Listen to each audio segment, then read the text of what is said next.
Okay, so T lymphocytes ये है, और इसके पास भी अपना एंटीजन बाइंडिंग रिसेप्टर है यूनिक टाइप का, ठीक है, that is called as T cell receptor. लेकिन ये मेम्ब्रेन बाउंड रिसेप्टर जो बी सेल के पास था उसकी तरह नहीं है। ये जो है इट कैन रिकॉग्नाइज, क्योंकि वो क्या कर रहा था, सॉल्युबल और पार्टिकुलर एंटीजन को रिकॉग्नाइज कर रहा था B cell. T cell receptors जो है सिर्फ रिकॉग्नाइज कर सकता है प्रोसेस्ड पीसेज ऑफ एंटीजन्स, ठीक है, पेप्टाइड्स, वो वाले peptides bound to cell membrane proteins called major histocompatibility complex molecules, MSC molecules. So processed peptide is bound with these molecules, and then only T cell can recognize. If that is not bound to this, then T cell will not recognize. So MSC molecules are genetically diverse glycoproteins found on cell membranes, ये भी हम लोग होगा syllabus में शायद।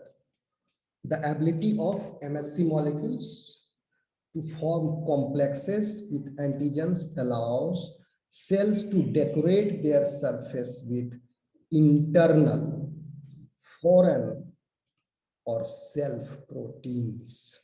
कहने का मतलब हुआ एमएससी मॉलिक्यूल जो है, अगर cell is infected with virus, then MSC molecule will destruct that virus and viral protein and take the fragment or a small peptide of that viral protein and express on its surface along with its MHC molecule.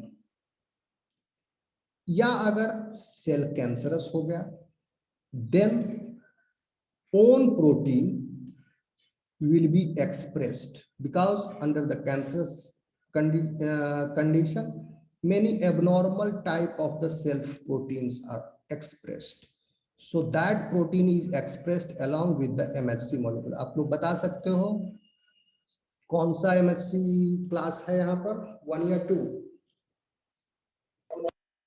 which one is involved? 2 sir. नहीं, 1 होगा, क्योंकि आपका 1 is present on all nucleated cell. तो जितने भी cell हैं आपके body में, सारे सेल, एरिथ्रोसाइट्स को छोड़ दीजिए, तो सब सेल्स जो है न्यूक्लिएटेड सेल्स हो सकता है कि कैंसरस बन जाए, तो उसके सुरक्षा का इंतजाम किया हुआ है सारे न्यूक्लिएटेड सेल्स के ऊपर MHC1 है। और ये सारे सेल, न्यूक्लिएटेड सेल्स को वायरस भी अटैक कर सकता है। तो फॉरेन यानी virus, intracellular pathogen, and self यानी ट्यूमरोजेनिक प्रोटीन्स। तो ये क्या हो रहा है, तो class 1 MHC molecule is present on all nucleated cells. So class 1 MHC molecules interact with CD8 plus cells. CD8 plus cells are cytotoxic T lymphocytes. So this is MHC molecule. It is a glycoprotein and the name is major histocompatibility.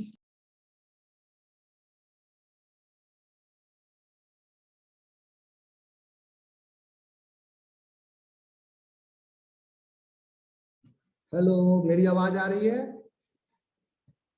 Yes sir, cut रही है। जी sir.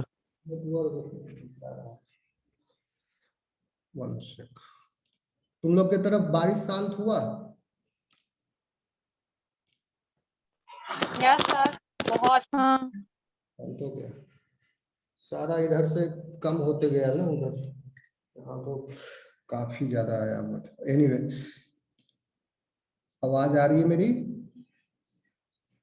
Internet is unstable, ज्यादा है। Yes sir.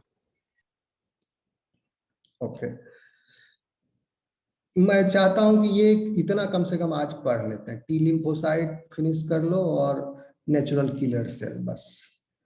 तो ये हमारा हीमेटोपोएटिक system खत्म हो जाएगा आज, ठीक है, cells of the immune system. और इतना पढ़ा देंगे कि तुम लोग इसमें से दो दो तीन तीन लाइन भी आराम से लिख दोगे तो सब हो जाएगा। और समझ जाओगे तो सब लिख दोगे। समझते जाओ। अब देखिए, ये हम बार बार बता रहे हैं, एमएससी दो तरह के हैं, क्लास 1 एंड क्लास 2। क्लास 1 जो है सारे सेल्स के ऊपर है, क्लास 2 जो है वो प्रेजेंट है सिर्फ एंटीजन प्रेजेंटिंग सेल के ऊपर, एपीसीज।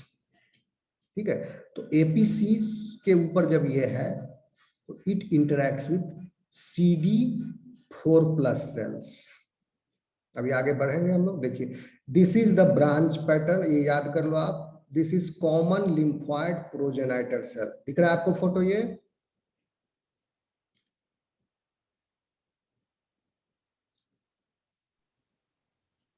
Is this clear to you? Sir मेरे तरफ आंधी आ गया सर, क्लास नहीं कर पाएंगे सर अब। आ गया? जाओ जाओ जाओ, देख लेना बाद में। जी सर। जाओ जाओ, उड़ना मत तुम। ठीक है?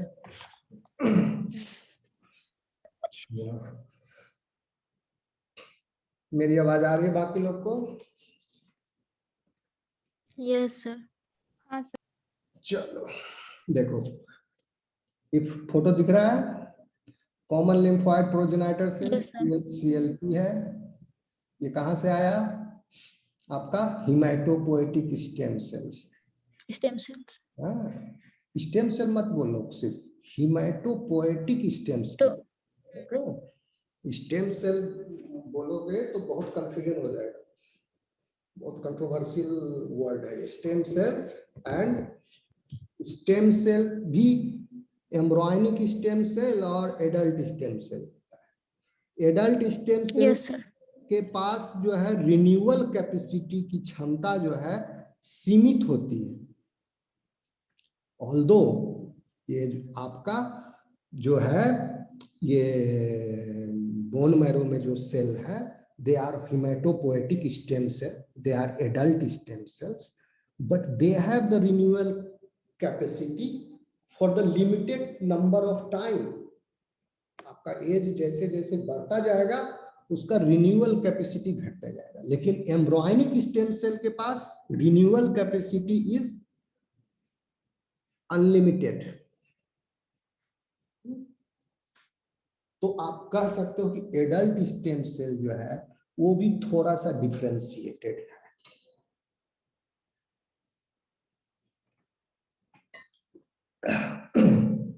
छोड़ो, ये देख लो, कॉमन लिम्फोइड प्रोजेनाइटर सेल से natural cells can arise, B cell and T cell also.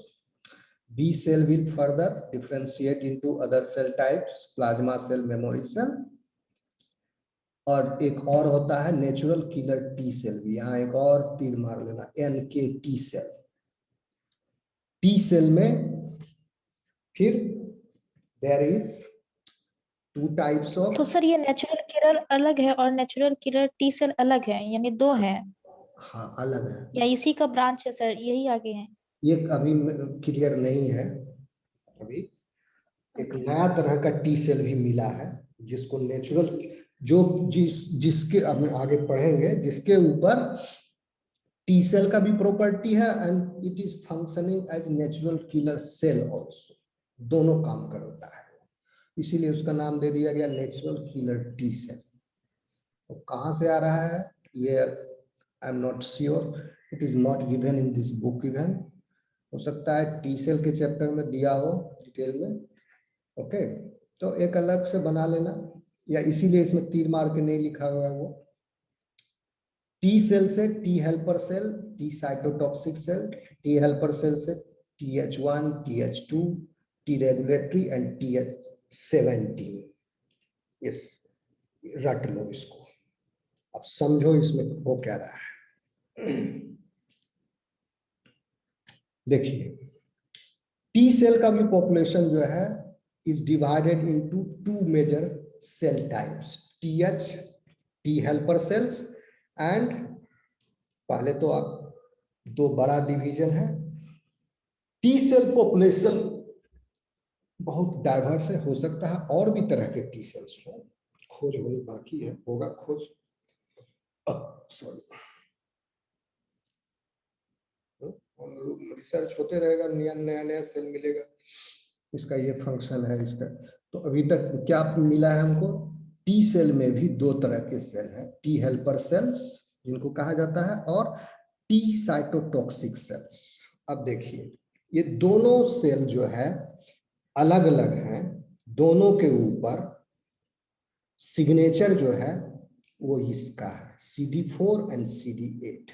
CD4 कहां पर है, टी हेल्पर सेल पर, और CD8 कहां पर किसके ऊपर है, साइटोटॉक्सिक टी सेल के ऊपर। ठीक है, और नाइव टी सेल के ऊपर जो डिफरेंशिएट नहीं किया है उसके ऊपर ये दोनों है। Okay, and these are also membrane glycoproteins, all सब जो है ये सब membrane glycoprotein including antibody also, antibody receptor, B cell receptor is also membrane glycoproteins. All CD ये cluster of differentiation ये सब भी glycoprotein है। Major histocompatibility complex, this also is glycoprotein. So these glycoproteins are present on the surface. CD4 जो है वो है helper cell के ऊपर, CD8 है साइटोटॉक्सिक सेल के ऊपर। ये बहुत ही इंपॉर्टेंट पॉइंट है, इसको आप रट लीजिए। ओके, एक फॉर्मूला भी हम सुबह बताए थे, प्रोडक्ट जो है 8 होना चाहिए, तो आप नहीं भूलोगे कभी। तो CD8 इंटरेक्ट्स विथ MHC 1 की 2,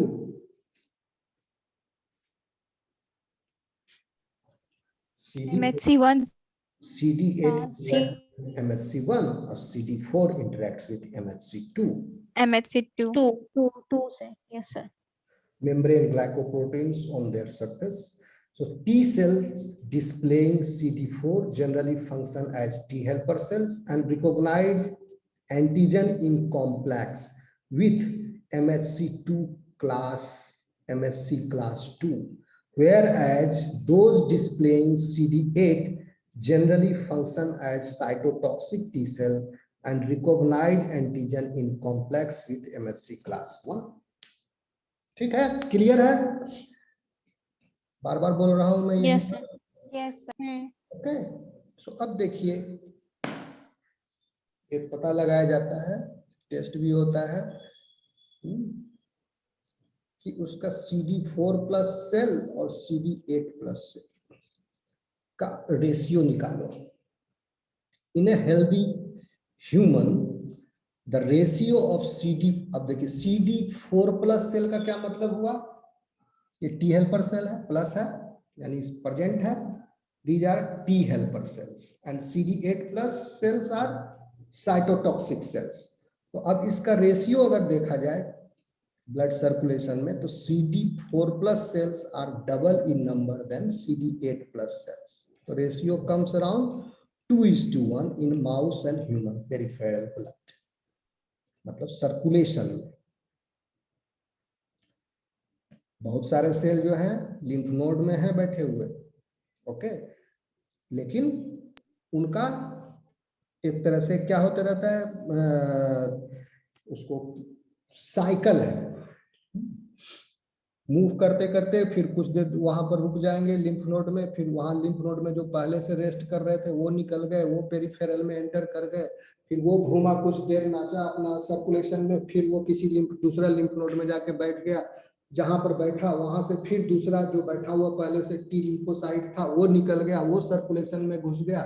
इस तरह से ये नाचते रहता है, circulation, peripheral circulation, lymph node. Okay, so the ratio is 2:1। अब HIV में क्या होगा, ये रेशियो डिस्टर्ब हो जाएगा। क्यों, क्योंकि एड्स वायरस जो है किसको इन्फेक्ट करता है, एड्स वायरस का कौन है होस्ट सेल,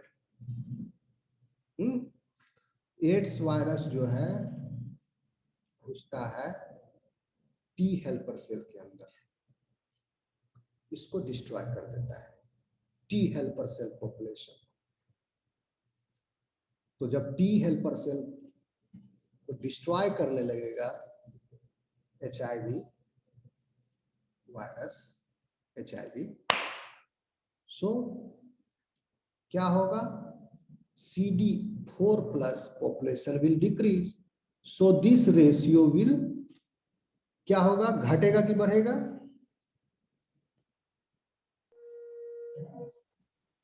घटेगा ना, घट जाएगा ना सर, हाँ घटेगा, घटेगा। ओके। और ये रेशियो डिस्टर्ब हो जाता है ऑटो इम्यून डिसऑर्डर्स में भी और अदर टाइप ऑफ डिसऑर्डर्स में भी एंड अदर इम्यूनोडेफिशिएंसी डिजीजेस में भी, ओके। सो वो सब रहने दो।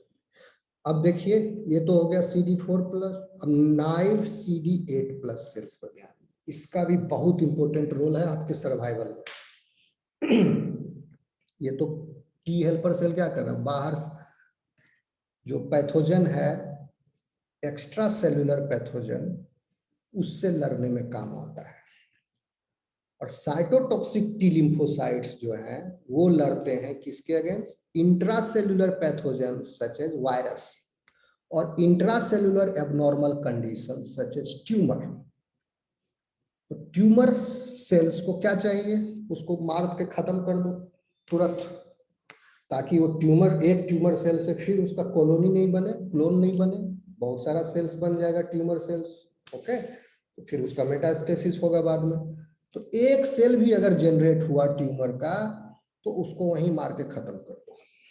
तो कौन कौन कर रहा है, cytotoxic T lymphocytes, and these are CD8 plus T cells. And when in naive, जब एनकाउंटर नहीं हुआ इनका एंटीजन से, okay, so these cells keep on browsing the surfaces of antigen presenting cells with their T cell receptors. दोनों काम करता है, ये एंटीजन प्रेजेंटिंग सेल के साथ भी ब्राउजिंग कर रहा है, and if when they bind to MHC peptide complex they become activated, okay, proliferate and differentiate into effector cell called as cytotoxic T lymphocytes. And these cytotoxic T lymphocytes has a vital function in monitoring the cells of the body. कैसे monitor कर रहा है, इसके पास कोई आंख थोड़ी monitor कर रहा है, सर्कुलेशन में घूम रहा है, ओके। इसके पास जो MHCD8 प्लस है, that will interact with MHC1 class 1. So अगर इसको मिल गया MHC class 1 के साथ प्रोसेस्ड एंटीजन ब्लड में सर्कुलेट कर रहा है, that means that is your own cell, nucleated cell undergone a viral attack, ठीक है। अगर न्यूक्लिएटेड सेल प्रेजेंट कर रहा है अपना कोई प्रोटीन MHC क्लास 1 के साथ, what does that mean, that means that antigen is either foreign और सेल्फ। फॉरेन है तो that means it is intracellular pathogen, viral protein है, और सेल्फ है तो that means abnormal protein generated during the formation of the tumor, okay, are you getting my point?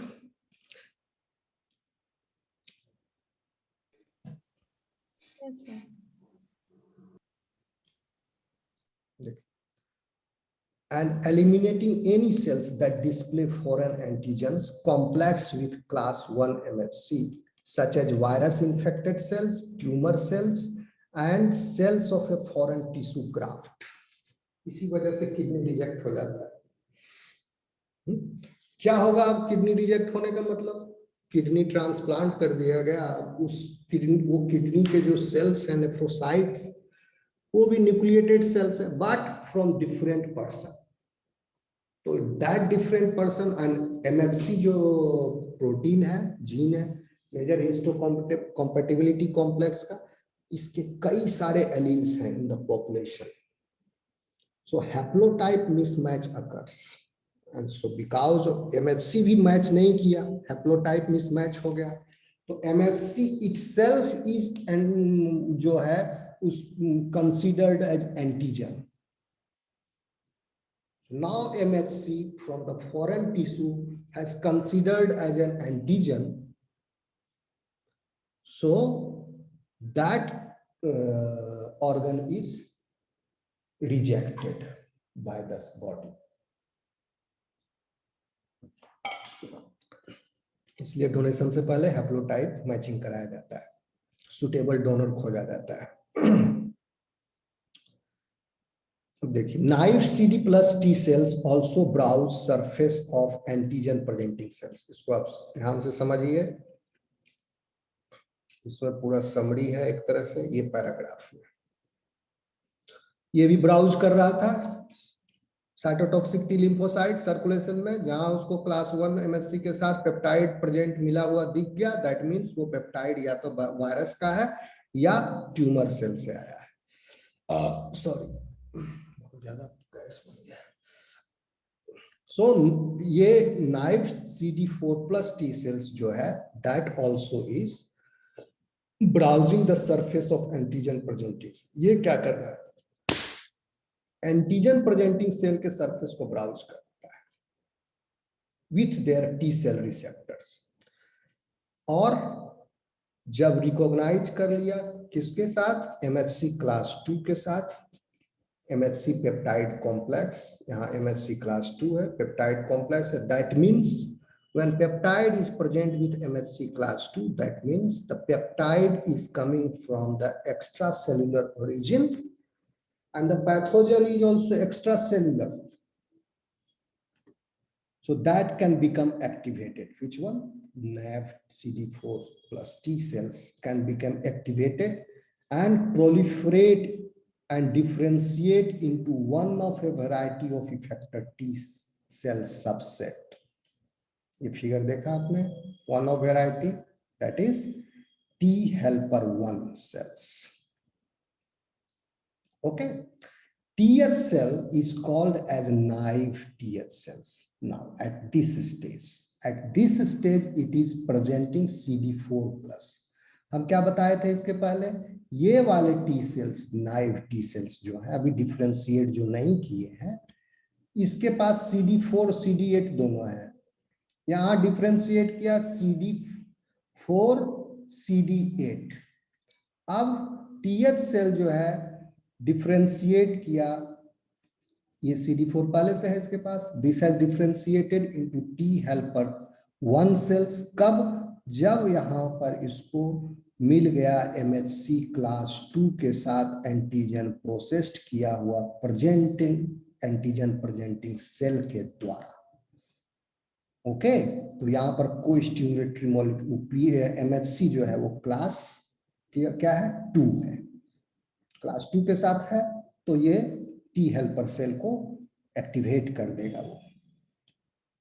Then activate it, T helper cell activate होने के बाद this T helper cell population also proliferates and differentiate into one of a variety of the effector cells. These are the variety of T effector cells, TH1 TH2। Effector क्यों बोलते हैं, उस direct action है, उसका काम है, effector है। जैसे बी सेल पॉपुलेशन में इफेक्टर सेल कौन था, प्लाज्मा सेल, डायरेक्ट काम है सिक्रीटिंग एंटीबॉडी। यहाँ पर effector cell, these are the effector cell, TH1 TH2 T regulatory TH17। अब देखते हैं ये अलग अलग तरह के इफेक्टर सेल्स का क्या काम है। ठीक, T हेल्पर सेल देखिए क्या कर रहा है, TH1 cell, they regulate the immune response to intracellular pathogens. ये भी इंट्रासेल्युलर पैथोजन के साथ इम्यून रेस्पॉन्स रेगुलेट कर रहा है, इंट्रासेल्युलर सेल के अंदर। And T helper 2 cells regulate the response to many extracellular pathogens. तो ये याद रख लेना, यहाँ पर भी इंट्रासेलुलर एक्स्ट्रासेलुलर, ये भी एक्स्ट्रासेलुलर था pathogen, extracellular pathogen such as intracellular pathogen such as virus. And this TH1 जो है ये भी इंट्रासेलुलर पैथोजन है, बट अलग होगा, वायरस नहीं हो सकता। जैसे मलेरिया पैरासाइट हो गया या other type of pathogens, which go inside the cell. Intracellular pathogens देखेंगे, टी सेल पढ़ेंगे तब उस वहां पर थोड़ा इसको डिटेल में पढ़ेंगे कौन से इंट्रासेलुलर पैथोजेंस को ये TH1 करता है। एंड TH2 जो है they regulate and response to many extra cellular pathogen जैसे बैक्टीरिया। ओके, इसके साथ साथ दो एक्स्ट्रा TH सेल सबसेट भी है जिसका नाम है T हेल्पर टाइप 17 सेल्स। 17 नाम इसलिए पड़ा क्योंकि ये IL-17 सिक्रीट करता है साइटोकाइन, और this IL-17 play important role in cell mediated immunity and may help the defense against fungi. ये फंजाई के अगेंस्ट डिफेंस में इसका रोल है। और एक है T follicular helper cell, TFH cells, यहाँ नाम नहीं लिखा, टी फॉलिकुलर हेल्पर सेल्स, ये भी आइडेंटिफाई हुआ है। जब भी फॉलिकुलर वर्ड लगा हुआ मिल जाए समझ लो कि इसका रोल जो है बी सेल डेवलपमेंट में है। जैसे फॉलिकुलर डेंड्राइटिक सेल पढ़े थे, उसका रोल जो है बी सेल डेवलपमेंट में है, तो इसका रोल भी बी सेल डेवलपमेंट में है and play important role in humoral immunity. Humoral immunity जब बोल दिए तो दैट मीन्स आपका antibody mediated secreted antibody mediated immunity, and they regulate B cell development in germinal centers। तो बॉडी में आपका जर्मिनल सेंटर किसको कहा जाता है? Germinal centre. जर्मिनल सेंटर और germinal centres are transiently formed structures within B cell zone in secondary lymphoid organs such as lymph nodes. Germinal center is present inside lymph node, ileal pairs patches and spleen also, where mature B cells proliferate, differentiate and mutate their antibody genes during a normal immune response to an infection. These develop dynamically after the activation of follicular B cells by T-dependent antigen। ये पढ़ेंगे हम लोग B cell development में। और इसी chapter के last में थोड़ा लिम्फोइड के बारे में बता दूंगा शॉर्ट में, उस समय जर्मिनल सेंटर लिम्फ नोड में आपको दिखाऊंगा, एक बढ़िया पिक्चर है मेरे पास इसका आगे, ठीक है। तो दीज जर्मिनल सेंटर्स में बी सेल डेवलपमेंट में T follicular helper cells are there।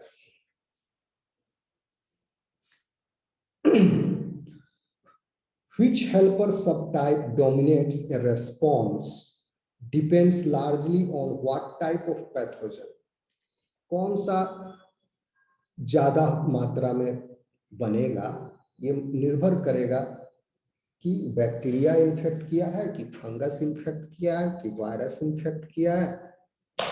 तो वायरस इन्फेक्ट किया है तो T cell cytotoxic, T helper cell, TH2 cell, bacteria किया है तो वायरस किया है तो TH17, ये सब की संख्या बढ़ेगी उसके रेस्पॉन्स में।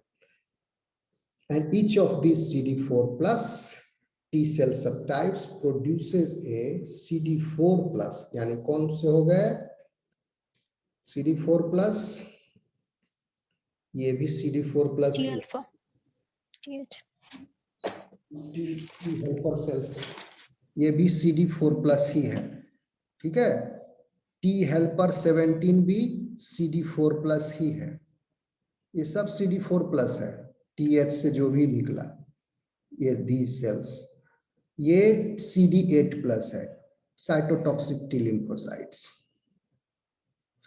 So what they are doing, each of these CD4 plus T cell subtypes produces a different set of cytokines। सब अलग अलग तरह के साइटोकाइंस रिलीज कर रहे हैं क्योंकि सेल टू सेल कम्युनिकेशन हो रहा है।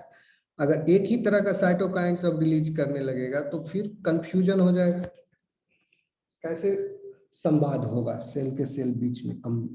वर्ड्स अलग अलग होने चाहिए। आप कम्युनिकेट करते हो तो अलग अलग वर्ड्स के माध्यम से करते हो कम्युनिकेट। अगर एक ही वर्ड बोलते जाओ तो थोड़े समझ में आएगा कि आप क्या बोलना चाहते हो।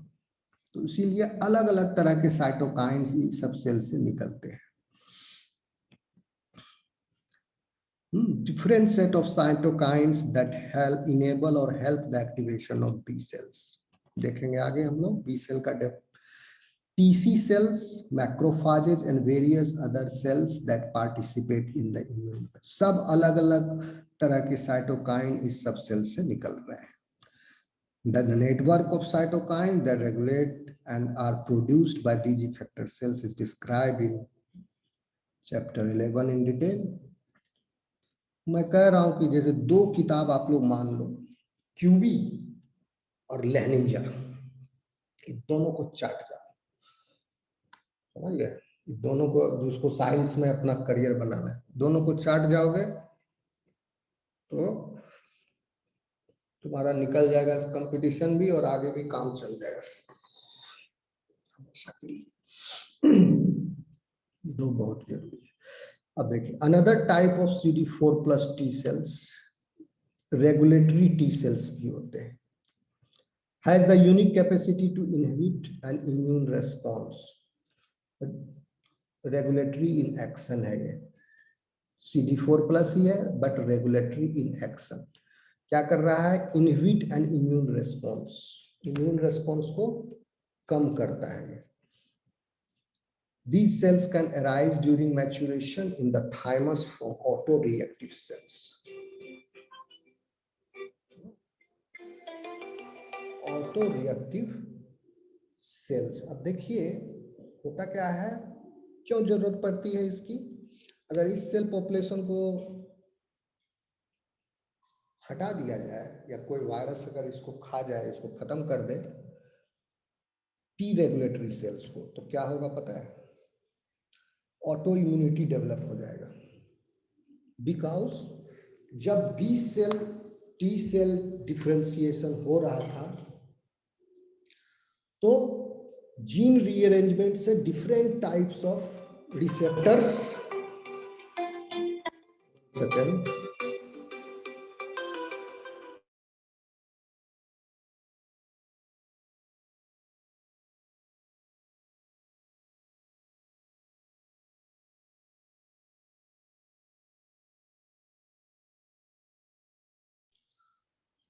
हेलो, आवाज आ रही है? Hello, Yes. यस सर, आ रही है आवाज। नहीं आ रही आवाज का? आ रही है sir. Yes, sir. T regulatory sales अगर गायब हो जाए ऑटो इम्यूनिटी डेवलप हो जाएगा। क्यों? क्योंकि कुछ जब एंटीबॉडी डायवर्सिटी जनरेट हो रहा था जीन अरेंजमेंट के द्वारा, तो जरूरी नहीं है कि वो तो रैंडम हो रहा है प्रोसेस, तो जितने भी ऑर्गेनिक मॉलिक्यूल्स पॉसिबल हो सकते हैं वर्ल्ड में, उस सब के अगेंस्ट रिसेप्टर्स बन रहे हैं, तैयार हो रहे हैं जीन अरेंजमेंट्स। तो आपके बॉडी के जो ऑर्गेनिक मॉलिक्यूल्स हैं, प्रोटीन्स हैं, उसके अगेंस्ट भी रिसेप्टर हो गया होगा तैयार। तो उस सेल्स को जो आपका सेल्फ रिएक्टिव है, आपके खुद के प्रोटीन के साथ रिएक्ट करने वाला, उस सेल्स को मारना जरूरी है कि नहीं? अगर नहीं मारेंगे उसको तो receptor is against your own protein, then autoimmunity will start. So इसका रोल है टी रेगुलेटरी सेल का, ये उनको self reactive unique capacity to inhibit an immune response, and these cells can arise during maturation in thymus from autoreactive cells, natural T regulatory, इसमें भी division है, but also can be induced at the site of an immune response in an antigen dependent manner, induced T regulatory, sorry, and they are identified by the presence of CD4 and CD25 on their surface। ये दोनों साथ में रहेंगे, तब that means that cell is T regulatory cells. ठीक है, CD4 अगर अकेला है तो आप समझ जाओगे कि ये टी सेल है, ठीक है, टी हेल्पर सेल है, लेकिन CD25 भी मौजूद है इसके साथ, that means it's T regulatory cells as well as the expression of internal transcription factor. FOXP3 बहुत इंटरेस्टिंग ट्रांसक्रिप्शनल फैक्टर है, ये काफी काम हो रहा है इस पर। चलो देखिए, टी रेगुलेटरी सेल, इस पर बहुत वर्क चल रहा है अभी। T regulatory cells are critical in helping us to quell. Quell मतलब होता है to fight with, to eliminate, to helping us to quell auto reactive responses that have not been avoided via other mechanisms। Auto reactive जो response, auto reactivity जो है other mechanism से भी किया जाता है, उसको एलिमिनेट, जो बच गए।